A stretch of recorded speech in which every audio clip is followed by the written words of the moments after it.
What's going on, you guys? Indiana Harley guy here. I'm back at you with another video this week. And this week, I'm going over to Evansville to ride some of the new 24 models.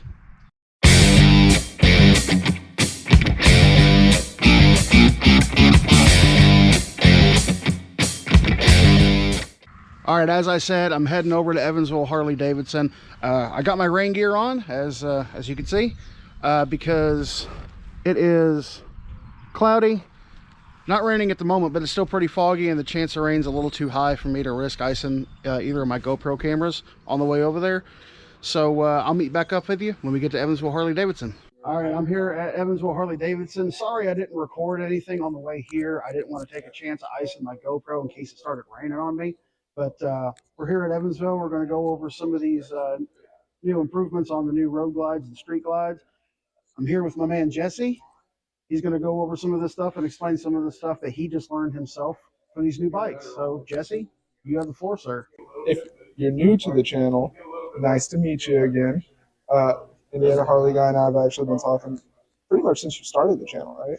Yeah, my second video was actually I filmed when I came here and we did the tour. Yeah, whenever we just started out. Yeah, so I'm Jessie James. My channel. It's nice to meet y'all. I got the opportunity to spend a week down in Tampa, Florida, with the engineers, get to ask them questions, because this is a lot of changes from what we were used to over to our new bikes, right? And so I was very humbled and blessed for management to send me down there and to talk directly with them. And let me tell you this, to meet the people that are making our bikes, we're in good hands. They're very passionate about this, just as much as we are, really. Like, there's some stories I could tell you with them getting fired up about a couple things that was pretty cool. So with our new road glides, well, we're staying focused on the road glide, but street glide also got some of the improvements. There was 3 big design philosophies behind it. It was to make it a lighter bike. That way more people could do Grand American touring without there being essentially a wall for graduating, right? It's roughly 30 to 40 pounds lighter than previous years, right? It differs from model to model. On your road glide, you're looking around 18. Street glide, it's around 20. Okay. And that actually leads me into, with that, it's because the model they were using was ounces to save pounds. And the other 2 things that were leading design philosophies were it had to be more aerodynamic, but it also had to be cheaper. The engineers were like, hey, we made a lot of cool bikes, but we'd gotten a little all over the range based off whichever road or street glide you wanted to go with. So they took the best aspects from all of them and put them into one spot.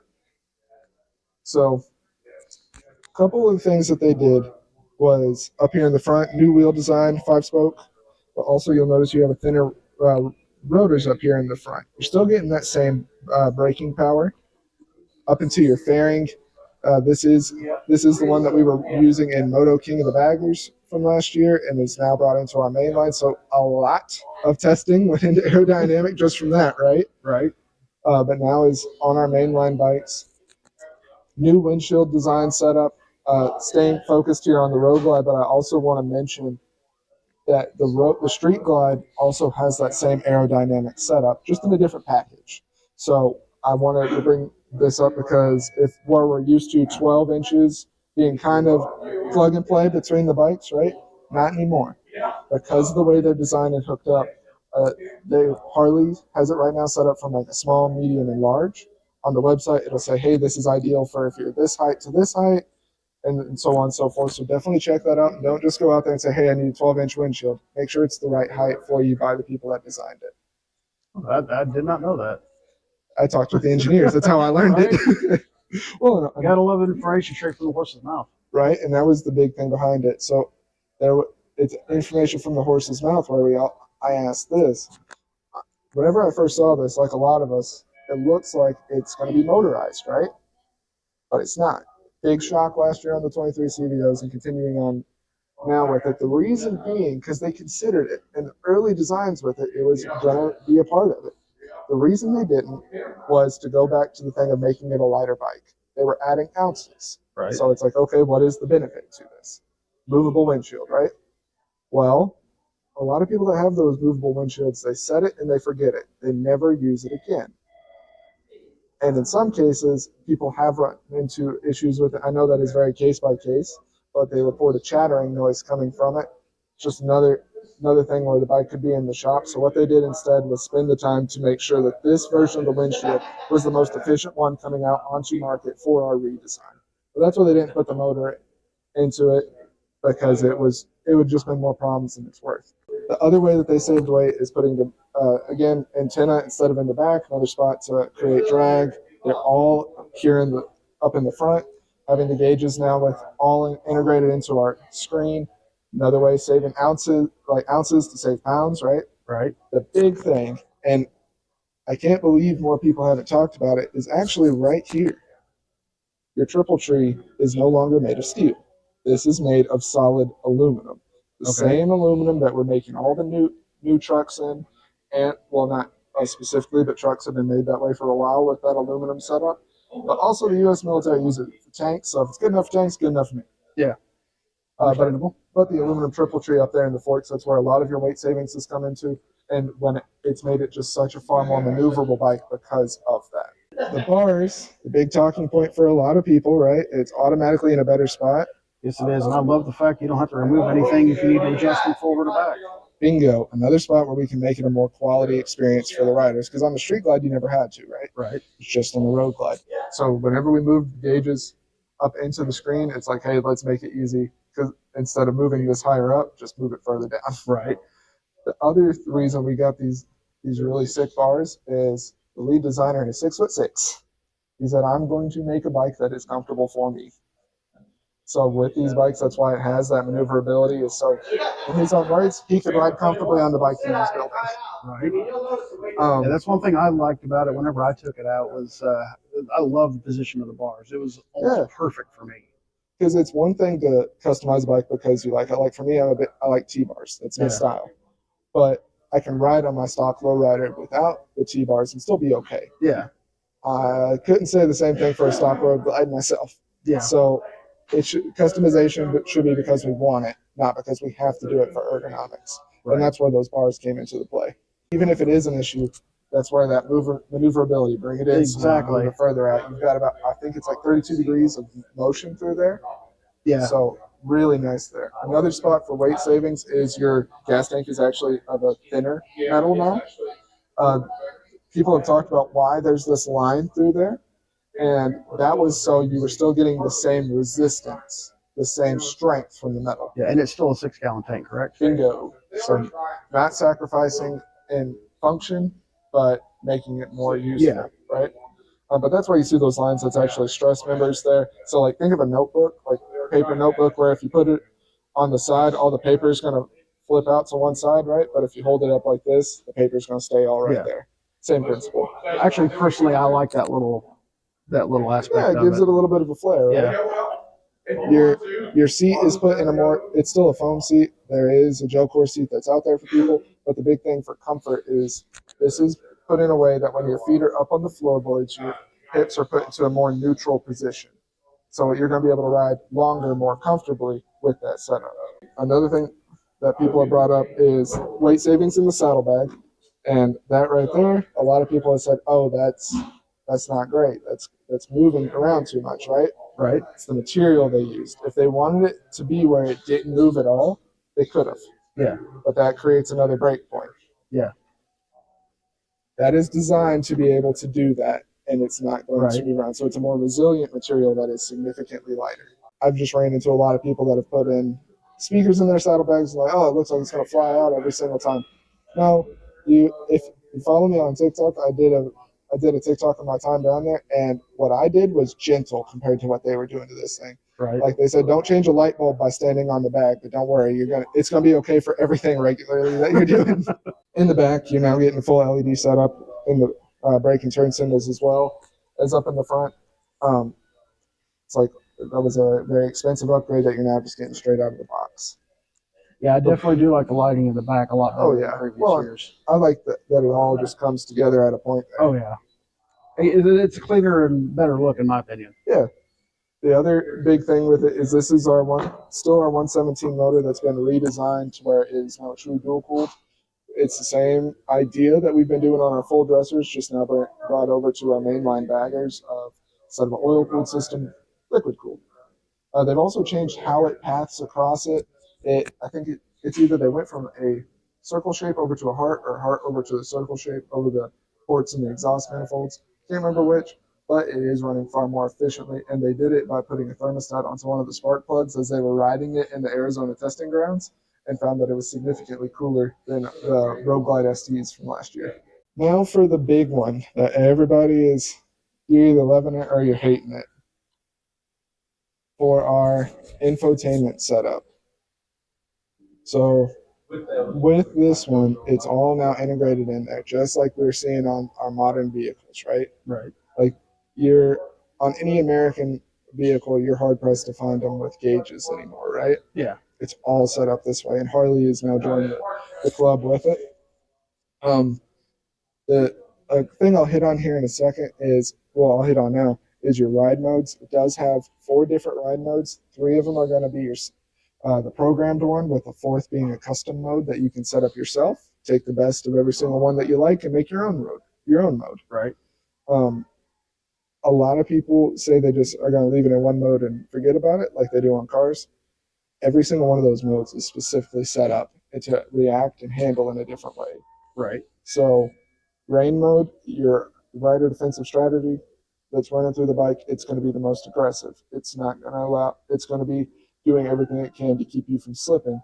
What the engineer said that he had in mind for it is, instead of rain, he wanted it to be a setup to where if somebody was newer into Grand American Touring, the bike's responding slow and letting them learn it in a very safe and controlled way. Right. Your road mode is the very default setup for it, and then your sport mode. People have described it feels like they put a cam in the bike. Everything that is changing through it is engine braking, engine response, your braking response. How hard is it braking? How quick is it braking? Switching over to the RDRS, how much is that responding? And then your electronic throttle control up there, how much is it going to be responding? So like whiskey throttling it in rain mode, good luck. Yeah. Like it's gonna take some effort because it's set up to not allow that. Sport mode, you can whiskey throttle sport mode pretty easy. Yeah, I definitely noticed a huge difference on the one I rode from street to sport mode. It was like, oh, this really just opened up the capabilities of that engine. Exactly. Now, I will say, for me personally, I felt like whenever I was really getting into it with sport mode, it topped out and flattened a bit more. Like it got up there quick. Right. But that's to each their own. Yeah. Now that this is fully booted up, for the Skyline, it's a lot to take in whenever you first look at it. But the way that I've been messing with it is, it's got all the functionality of the boom audio system that we had before, just in a different package. Right. So you'll notice your gauges. That it's going to be a lot of figuring out and learning new things. For on the screen there, it's still everything that we're used to, from phone connectivity, your favorites, your navigation is a part of that, and we'll dive into it in a second. So with navigation, I know people are gonna there's a lot of questions on it because there's been a lot of confusion on it, and I was also in that camp of confused on it. But I hope to alleviate some of that. So with navigation, the Apple CarPlay is free with the bike in the U.S. territories. The reason that Apple CarPlay is free with it before, like, what did you say that we were pricing it out at before? I believe, if I remember correctly, they were pricing me around about $800 for parts and labor to get Apple CarPlay and Android Auto on my Road Glide. Exactly. So remember the $800. So now the Apple CarPlay is just set up for free. You do still have to have a headset hooked up to it. That is from Apple. That is their requirements for it to be there on a motorcycle, is some way to take phone calls wirelessly. Harley does have you can get a headset out there like Cardo. I was looking on their site not too terribly long ago. It was around like $50 to get one. Hook it up to it, and you have your CarPlay fully active with it. There is also a navigation that's offered through Harley. That navigation is something that you do have to pay a one-time setup fee for it to get flashed to the bike in the U.S. territories. For that setup, it's going to operate in a lot of the same veins that we did on our Rushmore bikes. The reason for it Not having that as standard with it was to go back to those earlier design principles of making it a more cost-effective and cheap bike. That was one of the things that they cut for it. Now, if you want to get that put on there, you're looking around like $350 to put it on there. What was it earlier to put Apple CarPlay? Somewhere around the $800 mark is what they quoted me. So significantly cheaper to do it that way. But the other thing behind it is I've ran into a lot of people talking Harley every single day. It's about like 50-50 on people even using the navigation. So if it doesn't make sense, it doesn't make sense for people to pay for navigation if they're not going to use it. So making that an option for people is going to be the most ergonomic and cost-effective way for people to do it. And for me, I'm a monthly dude. Like I always get it financed fit into my monthly budget because a wife and a kid's expensive. Just in case you're wondering, it's expensive. So I live and die by my monthly budget. But putting into that, it's like 4 cents a day for navigation if that's something that you wanted to put into it. So easy to do. And then once it's on there, it's set. I don't know if this is true or not, but I had heard that the navigation, you said it was $389 to add it on. It's like around there. Yeah. I was told that was only for 3 years. So it's going to be 3 years of free updates. Okay. After that, because once the navigation's on there, it's set forever. Right. Again, just engineers' words. The navigation's on there until it goes to the junkyard. Okay. To get the updates that continue on afterwards for it, it is. I don't know what it's going to be to get the updates added on later, but for 3 years, free updates. Okay, that's what it was. Yeah. Okay, I got you. It's been a learning curve with all this stuff. Yeah, definitely. Especially from speaking for myself personally, we got all of our information on these bikes literally the day before it all came out. Right. And I pride myself on product knowledge, so I had less than 24 hours to become an expert on this. But that's where I was, again, very grateful to have gone down to Tampa and talked with them to clarify this stuff. Right. I guess that's the down low. That's the information that Jessie has received straight from Harley themselves, the people who actually took the time to design these new bikes. So I guess all that's left to do is to hop on it and take it up the road. We're out here now. Got my man Jesse sitting over there. He's taking out the Heritage. I'm going to take this out, and now I'm actually going to be able to get a good video of me taking this beautiful bike out. And right now this is just in road mode. I don't have it in any kind of sport mode or anything like that.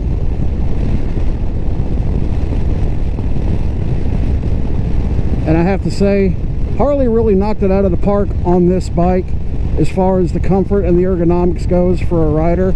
I am about 5'7". I have a 28-inch inseam. I weigh about 250 pounds. And this bike is quite nice and fits me like a glove. I can actually flat foot this bike, which is weird because I can't flat foot my Road Glide. But so far I'm definitely digging this motorcycle. The handlebars feel great. The seat feels pretty... Damn, I didn't think he was going to stop. The seat feels great. The handlebars are in a great position. I feel like my feet are in a better position as opposed to my bike. I mean, I'm not going to say the seat's going to be the most comfortable thing in the world. At least for me, it's not. I mean, it's definitely an upgrade from previous stock Harley seats. I will definitely say that. But me personally, I would like to be sitting just a little bit further back and have a little bit better support on my lower back. But it's not terrible by no means. Like, I would probably hop on this bike and ride to Florida right now if I had the opportunity. So apparently these new 117s they have in these bikes are now liquid cooled as opposed to oil cooled from previous years. I'm pretty sure all of them come standard that way now. I could definitely feel the power and the torque in this 117. It's definitely there. It's got a little bit of hitch in its giddy up, if you know what I mean. I mean, this thing will get up and go if you need it to. I'm just kind of taking it easy right now because we're riding through Evansville. Can't really get up to speed, but once we get in a little more of an area where I can open it up, I'll switch it over to sport mode and see what's up with this thing. Looks like my man Jesse up there pretty comfortable on that Softail, on that Heritage. Alright, I just switched this thing over to sport mode, and now we're about ready to see what this thing could do. Yee!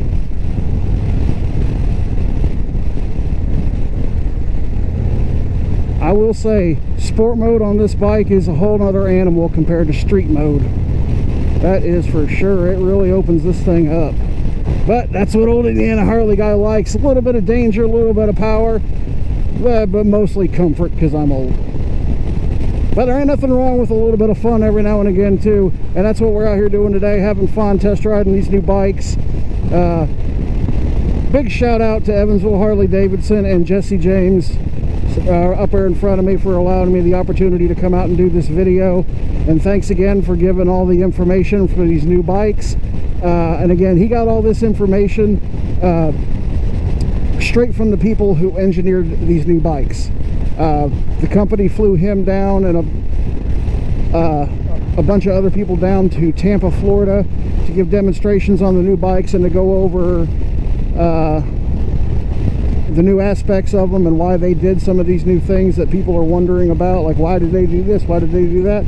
Well, you got your information on that now. Back to this beautiful Blue Burst Road Glide. I swear to heavenly Jeebus, if I had the opportunity, or if I was in a position where I could get a new motorcycle, I would 100% be riding this beautiful bike home today. I am loving it, and I apologize for the lengthiness of this video, but like I said, you know, I wanted to get a video out there that had a lot of the information on these new motorcycles, and you heard it straight from Jessie James earlier as to why they decided to go the route they did when it comes to some of the design aspects of these new bikes. And coming from a consumer, a lot of it makes sense. Coming from somebody who would actually buy this motorcycle if if I was in a position to, I'm liking it. And also coming from somebody, I have a bad back, upper and lower back. Neither of them are all that great, but like, this is a really comfortable bike. Boy, sport mode does not mess around. Yay! How could I get so lucky? Cruising at about 62 miles an hour right now, and it got up there pretty damn quick. Oh, I love it. I'm totally grinning ear to ear inside of my showy helmet right now. I really wish I could take one of these home. I really do, because I am thoroughly enjoying the experience on this 24 Road Glide in Blue Burst and black. Well, wonderful. A couple things I would change on it though. Like I said, I would personally get a different seat. This seat isn't bad by no means, but I know it's not going to be that great for me on longer distances, and that's what I like to do. And but I would definitely do that, and I would probably get a taller windshield. I don't know how many aftermarket's already caught up to getting new windshields for these new bikes, but I would definitely have to upgrade that windshield, get a little bit taller. Big shout out again to Evansville Harley Davidson. Thank you so much for allowing a lonely fat man from southern Indiana the opportunity to come out and test ride these new bikes. It is definitely much appreciated. I'm loving this. How could I get so lucky? Like, I don't deserve this, I really don't, but here we are. I'm doing it. So if you're interested in these bikes, go to your local Harley Davidson dealership. If you're in the Evansville, Indiana area, I highly recommend coming down here, checking the place out, seeing some of their product, and make sure you ask for Jesse, my man up there on the Heritage. Make sure you ask for him and tell him old Indiana Harley guy sent you. I love sport mode. Right off the line, you just go. Well, apparently I'm going right off the line.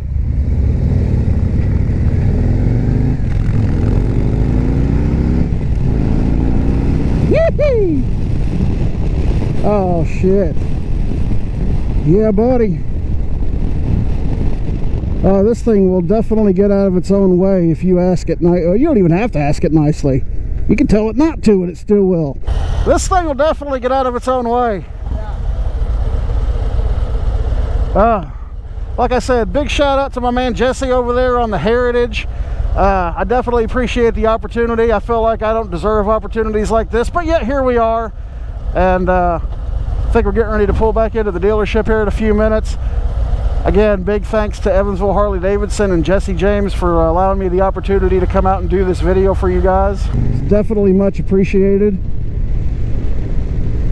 Very undeserving, at least I think it is. But the fact that I get the opportunity to do this from time to time with, you know, working so closely with this store, and them allowing me to do the videos that I do here, and allowing me to take out some of these bikes is definitely much appreciated. All right, so I apologize for the ending of that video. I didn't realize till I got home and started editing the footage that I did not record an outro there. I don't know why. I guess I was like so excited I finally got to get a video and the whole down low on these new bikes. But I got little Miss Luna sitting here with me. What you doing? Yeah, she likes being on camera. She wanted to sit up here with me, so I'm gonna let her. But I just want to say thank you to Jessie James. Thank you to Evansville Harley Davidson for allowing me the opportunity to come out there and do the video today on the new 24 Road Glides. Appreciate all the information. I appreciate the opportunity to come out there.